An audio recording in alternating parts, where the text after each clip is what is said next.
Investigations are underway after human remains were found in a fridge in Protea Glen in Soweto. A woman visiting her partner found body parts when she was looking for something to eat in the fridge. The 24-year-old man has since been arrested, and it's understood the suspect tried to commit suicide upon arrest. Now, eNCA's Manqoba Mchunu has been following the story for us since yesterday, and he joins us now live from Soweto. Manqoba, just for clarity, give us a bit of information about these body parts. People seem not to be clear on whether those body parts belonged to a woman, a man, or multiple people. Well, Masiko, at this particular point, we have not received any information from the police as to the identity of those remains. It's still unclear at this point whether these actually belong to one person or they belong to multiple people. But what we did hear, perhaps from some of the neighbors and one of the friends of the accused, the suspect that was taken into custody yesterday, is that he had confessed to his friend, one of his friends that he usually goes to gym with, the fact that he had, the person that might be in those remains or those body parts may perhaps belong to a former partner or his former girlfriend. That's what we're hearing from the friend who said to us yesterday that the gentleman had confessed to him just before the police had arrived here yesterday afternoon. And he says that when he was asked by this friend as to exactly who was there, he didn't want to go into detail, but only to say that, it's somebody that was well known to him and possibly his girlfriend that might have been there. But of course, that still forms part of the police investigation.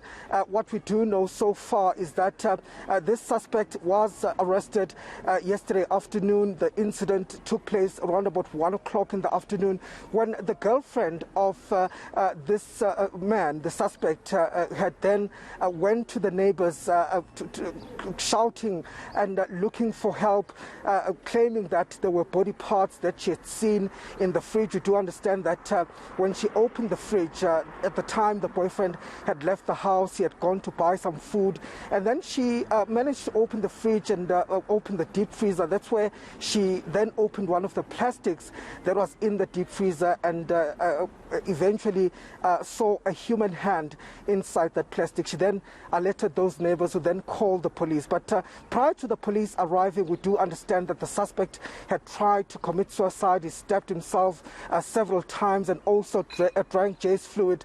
And those who were here, of course, the neighbors that were here at the time, managed to stop him. He was taken yesterday into custody by the police, and we do understand that he will be appearing here in court. But this is a story that has really shocked many of the residents here, of course, who were gathered here yesterday until that forensic pathology van had arrived in the evening to collect those remains. And many of the community members saying that they are quite shocked and that, incidents like this are really unexpected. They were really not expecting to hear something like this happening in their own community. So many of the community members today still reeling, Masiho, from that incident. And Manqoba, the community members, as you were talking about, I'm wondering what they say about this particular suspect, if they know him and how he's known to the community. For instance, was he someone quiet? Was he someone they are used to? Did they tell you anything about his character?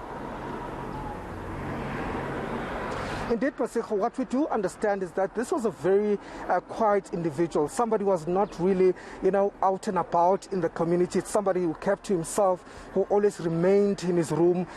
One of the neighbors saying that he'll only come out at night and will be seen maybe going to the shop, a nearby shop here, to buy airtime. That as much as many of the neighbors know that gentleman. A very quiet person, somebody was very reserved, they say. But one of the friends saying that he was actually, into fitness. He enjoyed going to the gym. In fact, they usually used to go to the gym together. And so this was somebody they never expected. It was a sweet person, he says, somebody you'd never expect to hear or to be associated with such a heinous crime. And I think he himself, the friend, also saying that he's still quite shocked. He didn't expect this. Of course, he spoke to him just a few moments after this discovery was made, and he says up until now, Masigo, he still doesn't believe that it is this individual that could be responsible. But also, just speaking to some of the women here in this particular neighborhood, a young girl we spoke to yesterday saying that, you know, he had met this individual on numerous occasions, and this was somebody who always used to ask girls out in this community. Somebody will ask for their numbers, somebody will give them compliments, and even going as far as saying that some of the words that will utter to these ladies is that he wants to do something to their bodies. So this lady saying that, you know, she found that a bit odd, and there were alarm bells ringing for her that perhaps there was more to this man than meets the eye.